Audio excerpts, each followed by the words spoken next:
안녕하세요. 선생님과 일천 맺기 아리쌤, 라이스입니다. 네, 오늘은 참 일어나지 않으면 참 좋겠지만 일어났을 때 많은 학부모님들이 조금은 당황해하고 어려워하는 주제로 저희가 이야기를 해보려고 하는데요. 바로 학교 폭력이 발생했을 때 어떻게 해야 되는지, 또는 학교나 교육청에서는 어떤 절차로 이루어지는지 저희가 조금 궁금해하시는 학부모님들과 우리 일천님들을 위해서 영상을 준비해봤습니다. 네, 먼저 이 학교폭력이라는 것이 어떤 것들을 담고 있는지 학교폭력의 종류에 대해서 제가 먼저 말씀을 드리려고 하는데요. 학교폭력했을 때 가장 먼저 떠올리시는 그런 신체적인 폭력 또는 언어적인 폭력, 성폭력 같은 것들이 당연히 학교폭력에 포함이 되겠죠. 신체적인 폭력은요, 이제 우리 좀 폭행이라든지 감금, 유인 같은 것들을 다 포함하고 있고요. 특히 초등학생 친구들의 경우 이렇게 강하게 꼬집는다거나 뭐 밀치는 것들도 이제 정도가 심한 경우에 전부 신체 폭력에 해당될 수가 있습니다. 언어 폭력의 경우에는 여러 사람 앞에서 명예를 훼손하는 경우인데요. SNS 상에서 이렇게 허위 사실이나 좋지 않은 말들을 퍼뜨리는 것도 전부 언어 폭력에 해당이 됩니다. 그리고 아이들끼리 좀 험악한 상황에서 뭐 죽을래? 뭐 이런 식으로 협박하는 것 또한 언어 폭력에 해당이 됩니다. 성폭력은 이제 다들 많이 알고 계시겠지만 성적 모욕감을 주는 행위들, 또 성적 굴욕감을 주는 행위들, 이런 것들이 성폭력에 포함이 됩니다. 네, 저희가 참 이 정도는 흔히 이제 알고들 있어서 학부모님들도 좀 이런 거는 학교 폭력이다라고 많이들 인지하시는데요. 이런 경우는 과연 어떻게 되는지 좀 질문을 드리고 싶은데, 아이가 이제 지속적으로 이제 준비물이나 물건들을 빌려가고 돌려주지 않는 행위는 조금 애매하실 것 같아요. 이런 부분은 이게 학교 폭력으로 접수가 될 수 있을까요? 네, 지속적으로 어떤 아이가 돌려줄 생각이 없이 계속 물건이나 어떤 뭐 돈 같은 것들을 빌려가는 행위, 이것도 전부 금품갈취에 해당하고요. 역시 학교폭력으로 포함이 되고 있습니다. 네, 그리고 또 이제 저희가 고학년을 제가 하다 보니까 많은 사례들이 있는데요. 이런 경우도 요새 보이는 것 같아요. 조금 애매하게 게임상에서도 나 오늘 언제까지 레벨업 해줘, 이런 요구가 있다고 하는데 이건 좀 애매한 것 같아요. 게임이라는 거여서 이게 폭력이 될 수 있을까라고 조금 이게 경계에 있는 것 같은데, 이것도 학교 폭력의 종류 중에 하나일까요? 네, 이것도 요즘 굉장히 많이 일어나는 사례 중에 하나인 것 같아요. 또 흔히들 아시는 뭐 빵셔틀처럼 뭐 약간 금전적인 것들이 가미된 것뿐만 아니라 뭐 나 대신 게임 대행을 시킨다거나 심부름을 강요하는 것들도 전부 위계에 의한 어떤 강요가 되기 때문에 전부 학교 폭력에 해당이 되고 있습니다. 네, 그래서 마찬가지로 좀 따돌림 이런 것도 학교에서 많이는 아니지만 가끔 보이다 보면 따돌림도 당연히 학교 폭력이 될 수 있겠죠? 네, 당연히 집단적으로 어떠한 특정한 대상을 계속 의도적으로 반복적으로 피하는 행위라든지 친구들 대다수가 같이 싫어하는 그런 취급을 한다든지 바보 취급을 한다든지 이런 것들도 역시 따돌림에 해당이 되고 역시 학교 폭력입니다.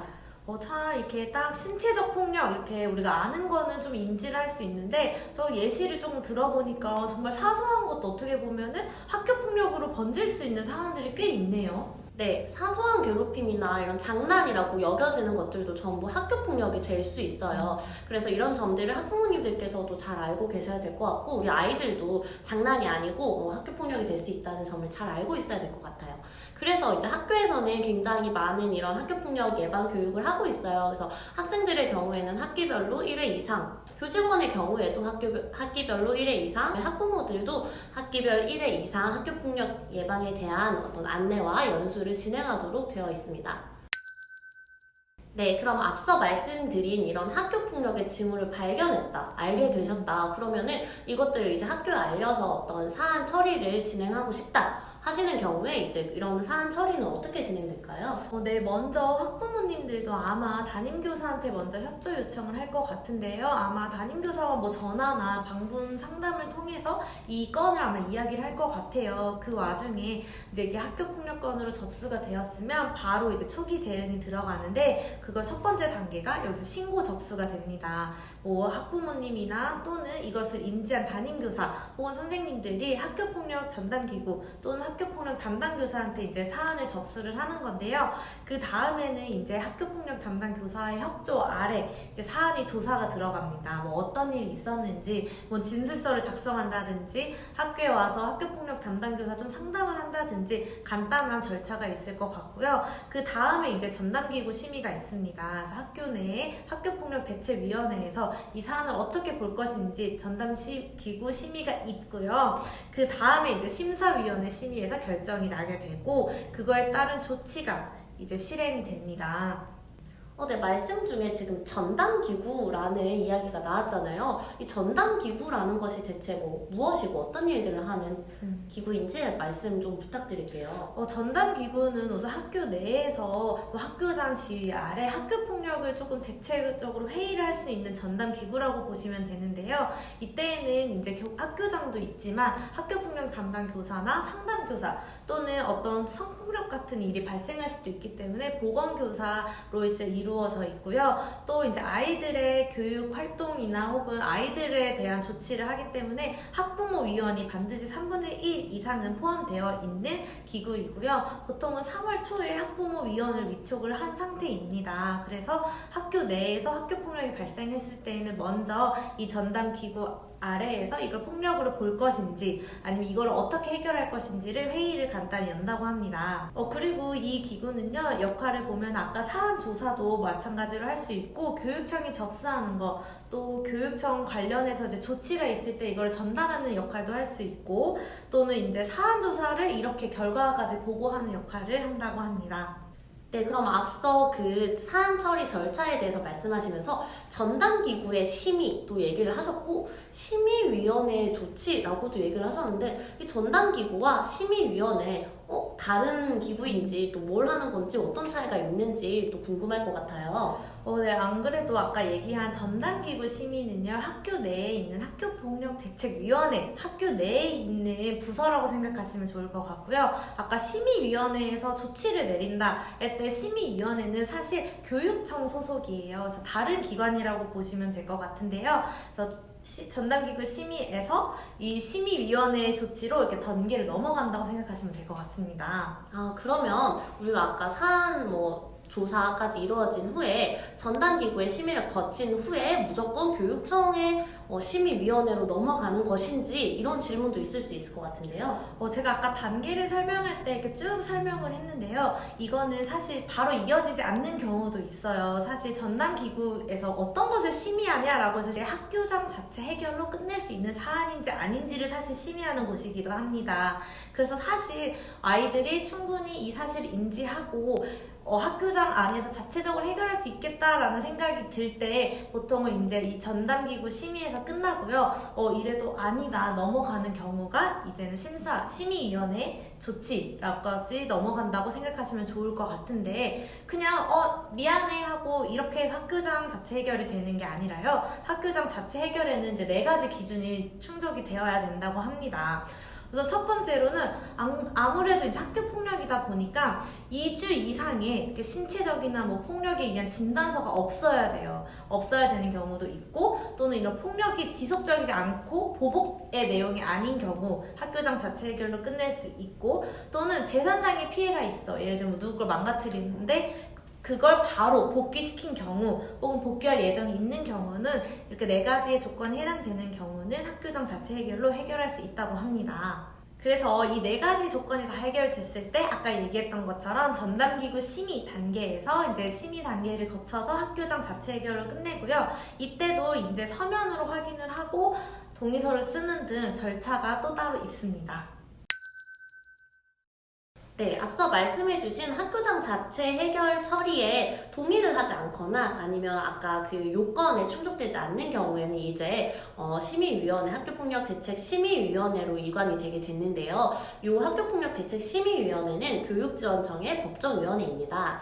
심의위원회는 학교에 요청이 있는 경우에 21일 이내에 개최하도록 되어 있는데요. 이게 학교에서도 이제 최대한 3주 내에 이제 교육청으로 보내지도록 되어 있어요. 그래서 한 학교에서 최대 3주, 그 다음에 교육지원청에서도 이제 그 관내의 모든 일들을 처리하고 그 많은 위원들에 대한 어떤 일정 조율 등이 필요하기 때문에 생각보다 이게 오래 걸려요. 그래서 최대 4주까지 교육지원청에서 4주 이내에 해결하도록 되어 있는데, 그러다 보니까 이 사안 처리가 사실 학교에서 3주, 교육지원청에서 최대 4주까지 있는다 하면 거의 2달까지 좀 걸려서 처리가 되는 경우가 조금 있어요. 그래서 부모님들은 즉각적인 어떤 조치들을 원하시는 경우도 있지만 사실 좀 행정적으로 그것은 어려운 일이라는 점 조금 이해를 하고 계셔야 될 것 같습니다. 그러면은 이제 사안 접수가 된 후 한 2달 정도는 소요된다고 학부모님들도 좀 인지하고 계시면은 좀 되겠네요. 근데 이제 이 교육청의 심의위원회에 가서 조치를 시행한다? 조치를 이행한다? 라고 얘기를 했는데, 조치라는 거는 저희가 좀 어떻게 이해하면 좋을까요? 네, 조치라는 것은요, 저희가 피해 학생과 또 가해 학생에게 이런 것을 해라라고 이제 취해지는 조치를 말하는데요. 피해 학생 조치와 가해 학생 조치가 구분되어 있어요. 먼저 피해 학생 조치로는 학내외 전문가에 의한 심리 상담 및 조언이 있고요. 또는 2호로 일시보호, 세 번째는 치료 및 치료를 위한 요양을 조치할 수도 있습니다. 네 번째는 학급 교체, 다섯 번째는 기존에 전학 권고 조치가 있었는데 이거는 삭제가 되었어요. 물론 필요에 의해서 전학을 추천할 수는 있지만 피해 학생의 교육 환경을 바꿔야 될 필요가 있다고 판단되면 추천을 드릴 수는 있습니다. 그 밖에 이제 피해 학생의 보호를 위해서 필요한 조치들이 있다면 이런 것들을 조치할 수 있습니다.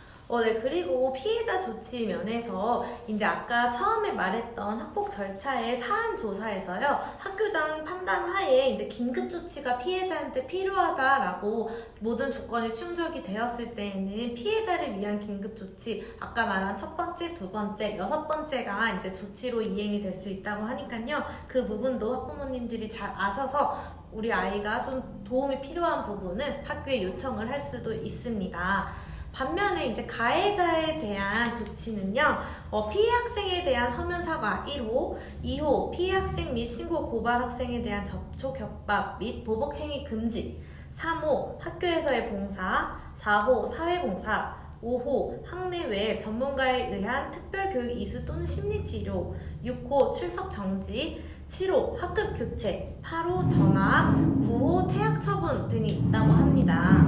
그러면은 이제 심의위원회가 한번 열리면은요, 혹시 나 이렇게까지는 생각 안 했는데, 이렇게 큰일일 줄 몰랐는데 라고 간혹 학부모님들이 좀 생각을 다시 하시는 경우가 있더라고요. 근데 혹시 취소는 안 되나요? 네, 사실 아예 불가능하다까지는 아닌데 그냥 나 그냥 그렇게 하려고 한 거 아닌데 그냥 저 안 할게요, 취소할게요, 이렇게 취소할 수 있는 건 아니고요. 또 1년의 절차를 거치셔야 돼요. 오셔서 뭐 동의서도 작성하셔야 되고 서면으로 거쳐야 하는 절차가 있는데 이렇게 하면 취소는 가능하지만 사실 이게 절차가 굉장히 까다롭고 이제 정해진 규칙으로 지켜야 되는 게 좀 많다 보니까 그냥 나 안 할래요 하고 없앨 수는 없는 거거든요. 그래서 조금 신중하게 이 사안 처리를 끝까지 하실 것인지 신중하게 미리 판단을 하신 후에 이제 처리를 요청하셔야 될 것 같습니다. 네, 우리 이렇게 일어나지 않으면 참 좋겠지만 또 이걸 짚고 넘어가지 않을 수 없는 내용이었는데요. 다소 주제가 좀 무겁고 좀 걱정되는 이야기들이 많았지만 그래도 알고 대비하는 게 나은 것 같습니다. 네, 선생님과 1층 뵙기 다음 시간에도 더 가까워져요. 안녕.